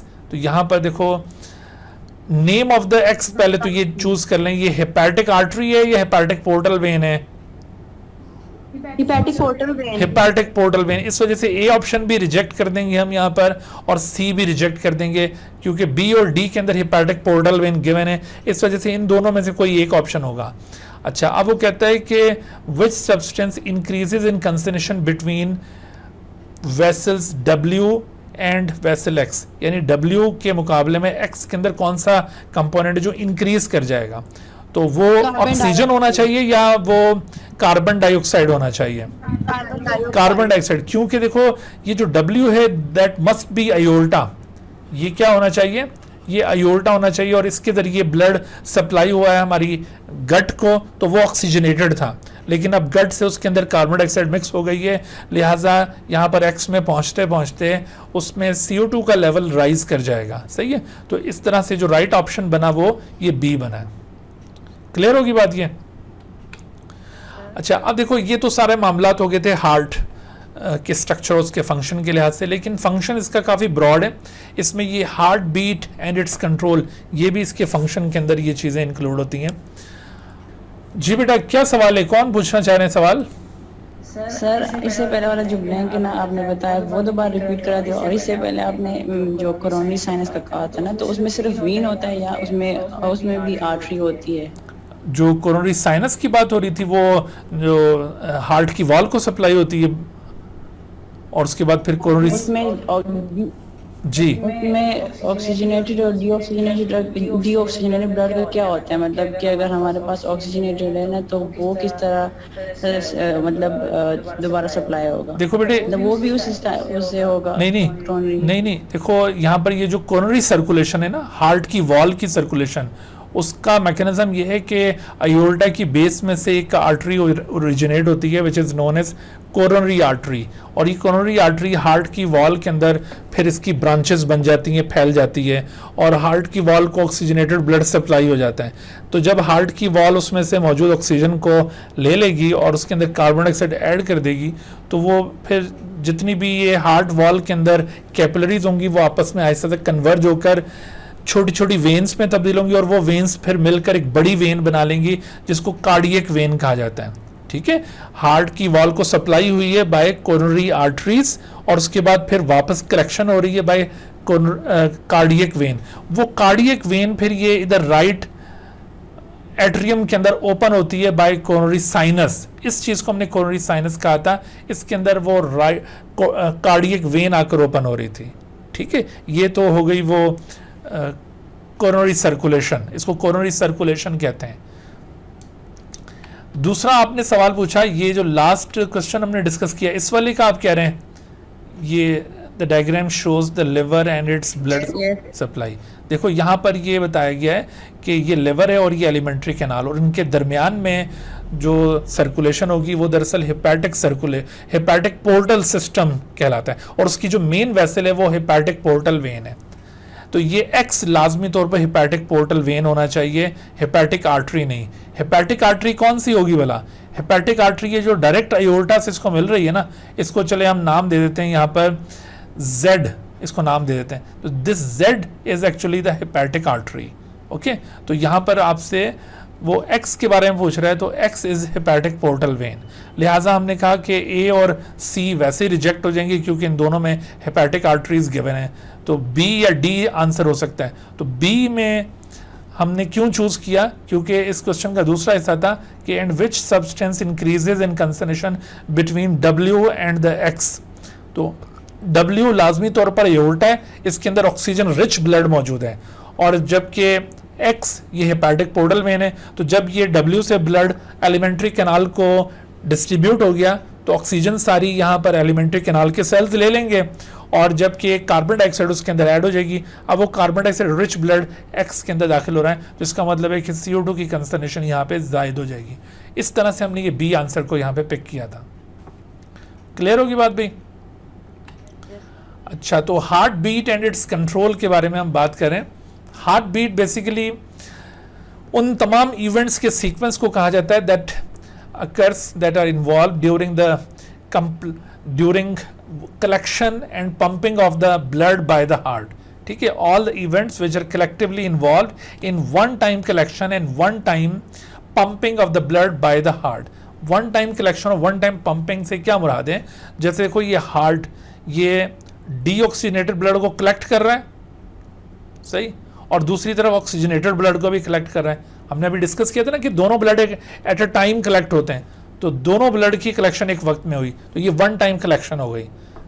वन टाइम जब collection होगी तो कौन सा ब्लड कलेक्ट होगा, डीऑक्सीनेटेड या ऑक्सीजनेटेड या बोथ? बोथ। कभी भी आपने एक का नाम नहीं लेना, जब भी ब्लड कलेक्ट हो रहा होता है तो साइमल्टेनियसली दोनों ब्लड कलेक्ट हो रहे होते हैं, यानी ये deoxygenated blood from the body region और ये oxygenated from the lungs, both of them are collected at the same time in the heart, तो this is one time collection. और फिर नेक्स्ट आप देखो इवेंट क्या हो रहा है, पंपिंग। तो pumping, deoxygenated blood is pump towards lungs and oxygenated towards the body, तो ये वन टाइम पंपिंग हो गई। इस वन टाइम कलेक्शन और वन टाइम पंपिंग के दौरान जो भी इवेंट्स इन्वॉल्व होंगे वो तमाम कलेक्टिवली एक हार्ट बीट कॉन्स्टिट्यूट करेंगे, और इन्हीं तमाम इवेंट्स का जो सीक्वेंस होता है उसको कार्डियक साइकिल कहते हैं। उसे क्या कहते हैं?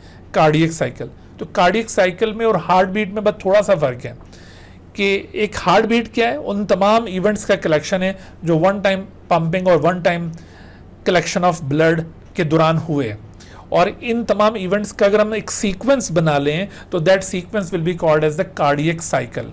तो हम यहाँ पर हार्ट बीट और साथ साथ ये कार्डियक साइकिल इन दोनों को कवर कर रहे हैं, ठीक है। अच्छा, तो इसमें number of beats per minute, इसको हार्ट रेट भी कहा जाता है, दिस इज अनदर टर्म, तो इसको भी आप याद रखें, हार्ट रेट। हार्ट बीट और heart rate are two different things. Heart beat तो आपको ये वन टाइम पंपिंग और वन टाइम कलेक्शन में होने वाले इवेंट्स का मजमुआ बताया ना कि the collection of these event is called heart beat, जबकि हार्ट रेट क्या होगा, this is the number of heart beats per minute will be called as the heart rate. Okay, तो ये इन टर्म्स में डिफरेंस याद है कि इनके ऊपर MCQs बने हुए होते हैं। अच्छा, अब देखो ये जो कार्डियक साइकिल मैंने आपको समझाया कि sequence of events that take place during the completion of one heart beat, उसमें जो इवेंट्स हैं उनको हम दो कैटेगरीज में क्लासिफाई करेंगे, सिस्टोल जिनको कॉन्ट्रैक्शन इवेंट्स कहा जाता है, और डायस्टोल इनको रिलैक्सेशन इवेंट्स कहा जाता है। यानी जब भी हार्ट के मसल्स, हार्ट के चैम्बर्स एक्सपैंड करते हैं तो इसको रिलैक्सेशन कहा जाएगा, और जब ये इस तरह से कॉन्ट्रैक्ट करेंगे तो ये सिस्टोल कहलाएगा।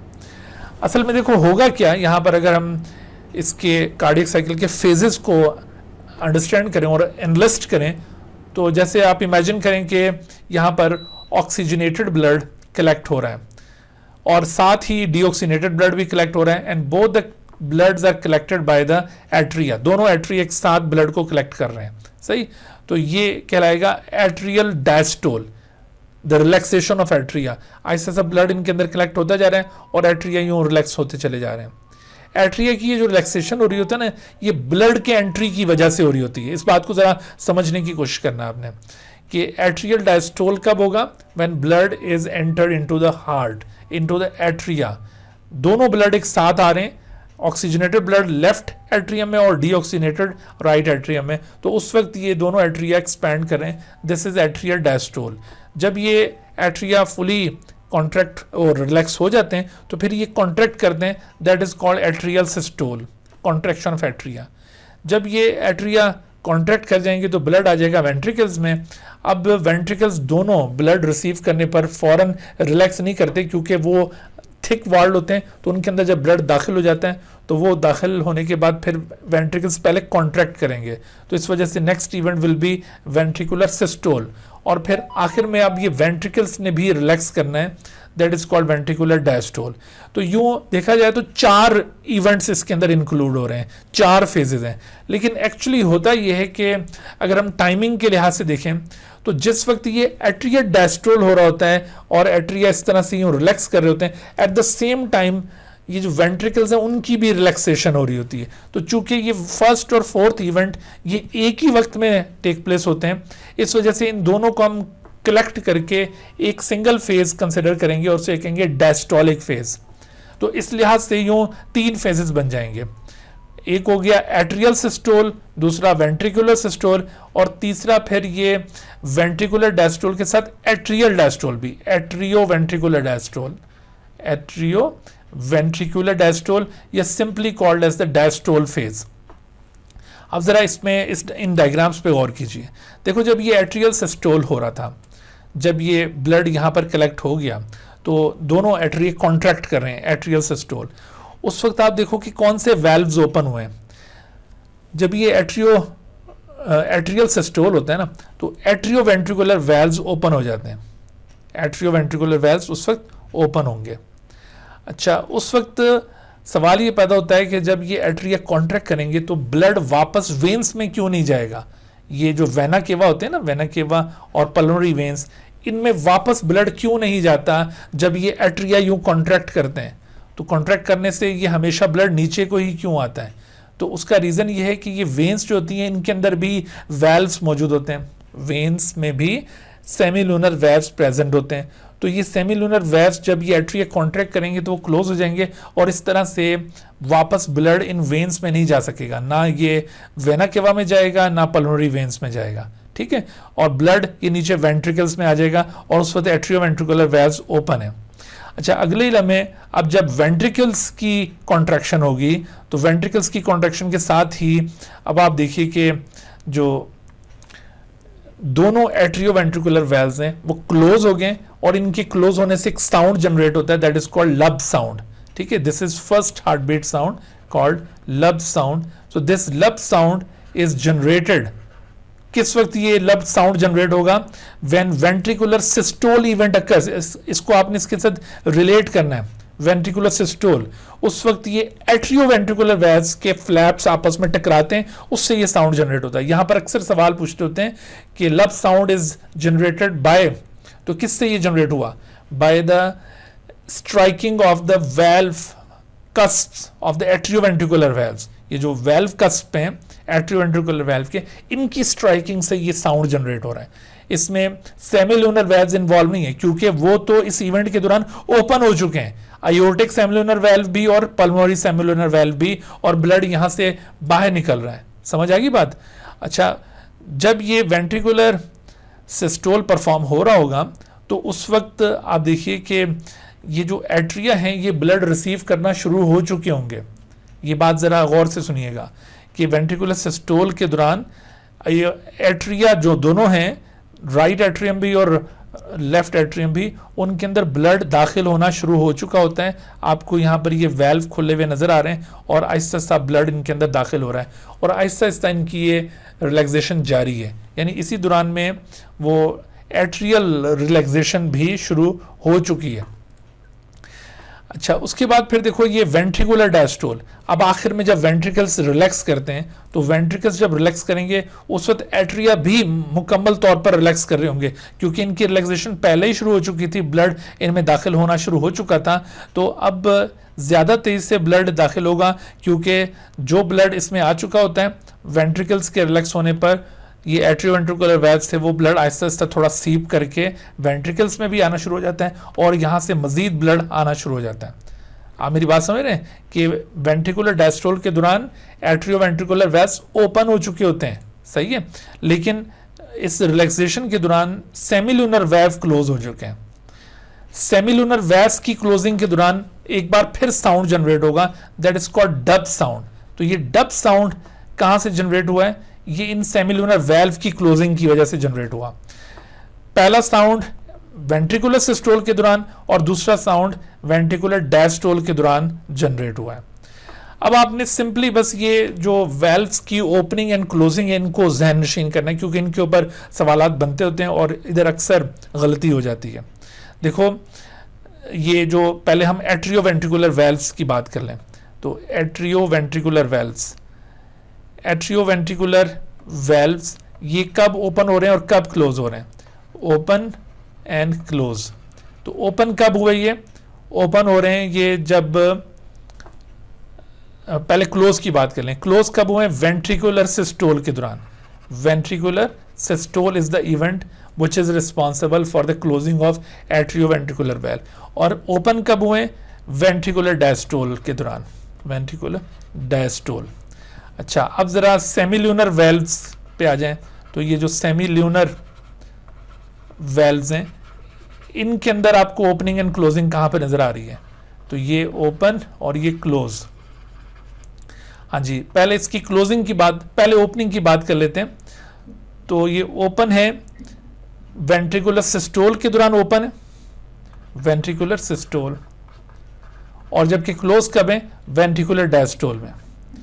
वेंट्रिकुलर डायस्टोल यानी यूं समझ लो कि ये जो एवी वेल्व्स और सेमिलुनर वेल्व्स हैं एट द सेम टाइम ये ओपन और क्लोज नहीं हो रहे। जब ये एट्रियोवेंट्रिकुलर वेल्व्स ओपन नजर आ रहे हैं तो ये क्लोज हैं, और जब ये एट्रियोवेंट्रिकुलर वेल्व क्लोज हैं तो ये ओपन है। बस ये इस तरह से जहन नशीन कर लो कि ये दोनों वेल्व्स एक वक्त में नहीं ओपन हो रहे। समझ आई बात? तो इस तरह आपको फिर ये बात ज्यादा आसानी से याद रहेगी।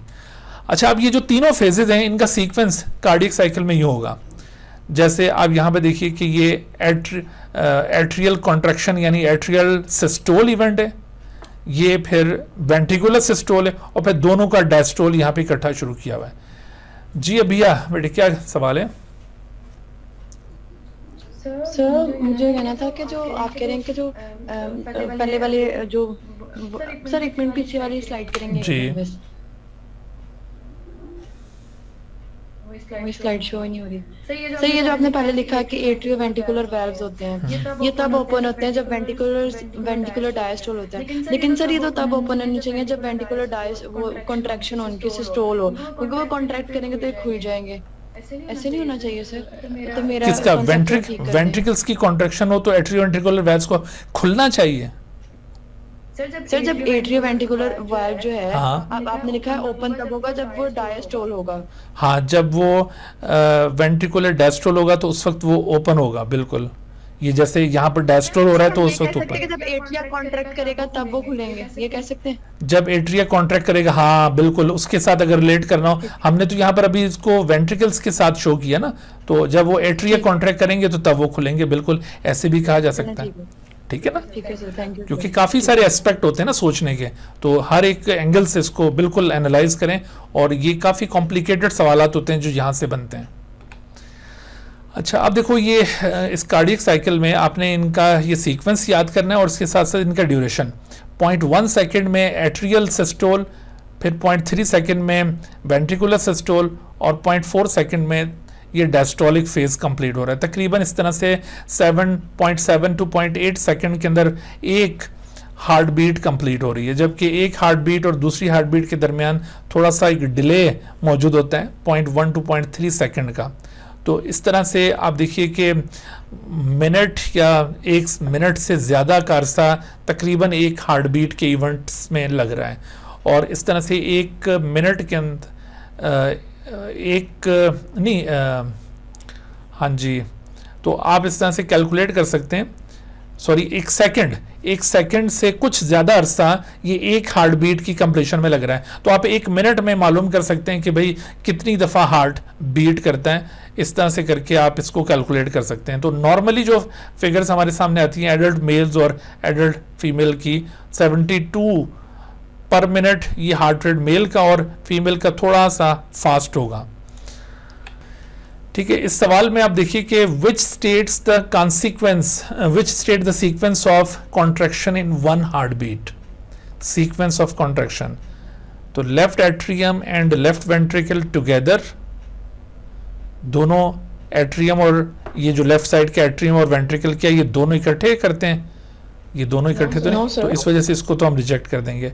Left atrium and left ventricle right atrium, right ventricle, फिर बीच में पास आएगा, यानी ये सारे इकट्ठे ऐसा भी नहीं है। अच्छा, right atrium and left atrium together, और फिर left ventricle and right ventricle together, फिर बीच में पास आएगा।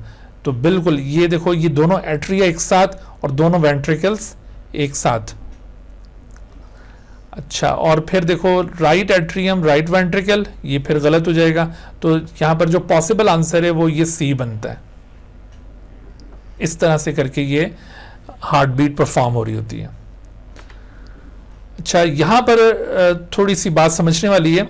देखो, जब ये कार्डियक एक्टिविटी परफॉर्म हो रही होती है तो ऐसी सूरत में हार्ट के चैम्बर्स के अंदर वेरिएशंस डेवलप हो रही होती हैं। देखो यहाँ पर ये ग्राफ्स के अंदर इन वेरिएशंस को पॉइंट आउट किया है। जैसे ये ऊपर जो ब्लू ग्राफ है ये अयोर्टिक प्रेशर को इंडिकेट कर रहा है, और अयोर्टा के अंदर जो ब्लड का प्रेशर है वो उस वक्त ज़्यादा होता है जब अयोर्टा में ब्लड दाखिल होता है। और वो कब दाखिल होगा? जब वेंट्रिकल्स का कॉन्ट्रैक्शन होगा, वेंट्रिकुलर सिस्टोल होगा, उस वक्त एओर्टिक प्रेशर बढ़ेगा, और अदरवाइज वो कम होगा। दूसरी ये जो रेड लाइन आपको नजर आ रही है ये इंडिकेट कर रही है लेफ्ट वेंट्रिकुलर प्रेशर, जो लेफ्ट वेंट्रिकल्स के अंदर प्रेशर है वो इंडिकेट हो रहा है, और जबकि ये ब्लैक लाइन इंडिकेट कर रही है लेफ्ट एट्रियल प्रेशर।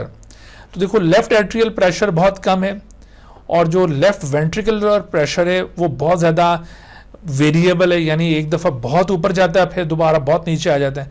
लेकिन जो एओर्टिक प्रेशर है उसमें बहुत ज़्यादा फर्क नहीं पड़ता। जैसे हम आमतौर पर जो ब्लड प्रेशर की वैल्यूज़ ले रहे होते हैं ना, वो दरअसल एओर्टिक प्रेशर की वैल्यू होती है। वो कितनी होती है? जैसे 120 मिलीमीटर ऑफ मर्करी, ये वैल्यू हम रिसीव करते हैं जब वेंट्रिकुलर सिस्टोल इवेंट परफॉर्म हो, तो उस वक्त जो हाईएस्ट ब्लड प्रेशर हमें मिलता है एओर्टा के अंदर वो 120 मिलीमीटर ऑफ मर्करी, इसको कहते हैं सिस्टोलिक प्रेशर। तो ये यहाँ पर इस पॉइंट पर ये सिस्टोलिक प्रेशर हमें मिल रहा है। अच्छा, जबकि इस ब्लू लाइन में जो लोएस्ट पॉइंट होगा वो दरअसल डायस्टोलिक प्रेशर होगा। लोएस्ट पॉइंट ये इस जगह पे नजर आ रहा है, तो ये 80 मिलीमीटर ऑफ मर्करी, तो ये दरअसल डायस्टोलिक प्रेशर है। सही। लेकिन इसके साथ साथ अगर हम ये अयोर्टा के अंदर ऑब्जर्व करें, सॉरी इसमें लेफ्ट वेंट्रिकल के अंदर ऑब्जर्व करें, तो उसमें क्या फ़र्क पड़ता है? देखो, यहाँ पर ये लेफ्ट वेंट्रिकल का प्रेशर एकदम से ऊपर जा रहा है। तो आप मुझे यहाँ पे बता सकते हैं कि ये जो पॉइंट है, इसको मैं यहाँ पर हाईलाइट करता हूँ कि ये जो पॉइंट है, ये पॉइंट किस बात को इंडिकेट कर रही है? ये यहाँ पर कौन सा इवेंट हुआ होगा जिसकी वजह से लेफ्ट वेंट्रिकल का प्रेशर एकदम ऊपर चला गया है?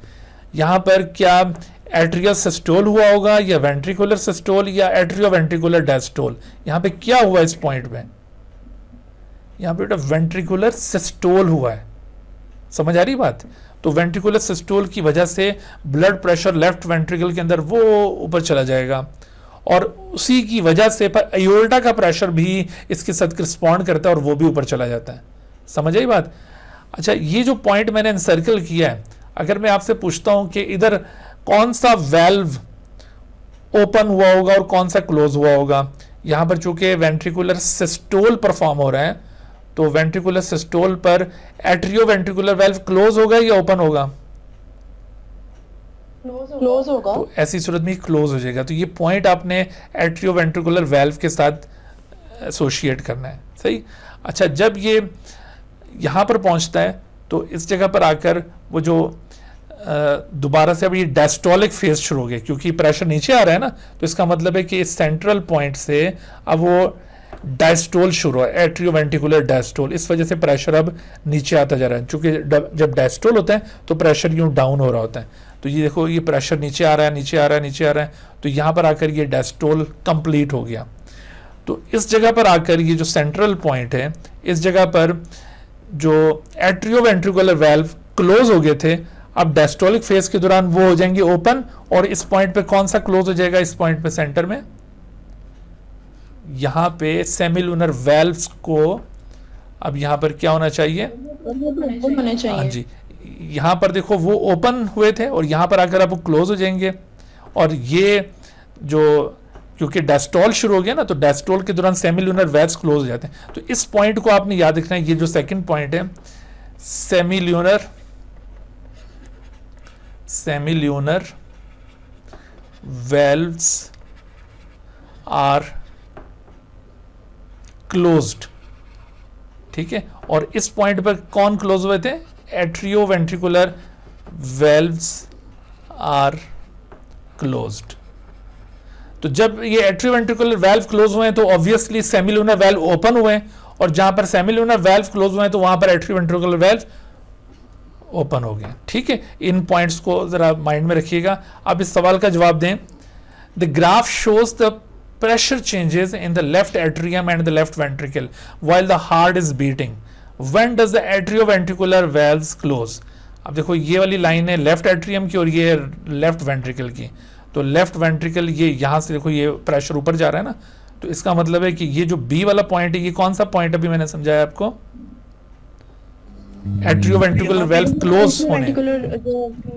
तो कब क्लोज होंगे? ए वाले पॉइंट पर या बी पर या सी पर या डी पर होना चाहिए? बी पर। तो B is the right one. ठीक है भाई। अच्छा, अब यहां पर देखो, the graph shows the pressure changes in the left atrium and the left ventricle during one heart beat. तो यहां पर आप देखो ये एक्स पॉइंट इधर सेंटर में इंडिकेट कर रहे हैं।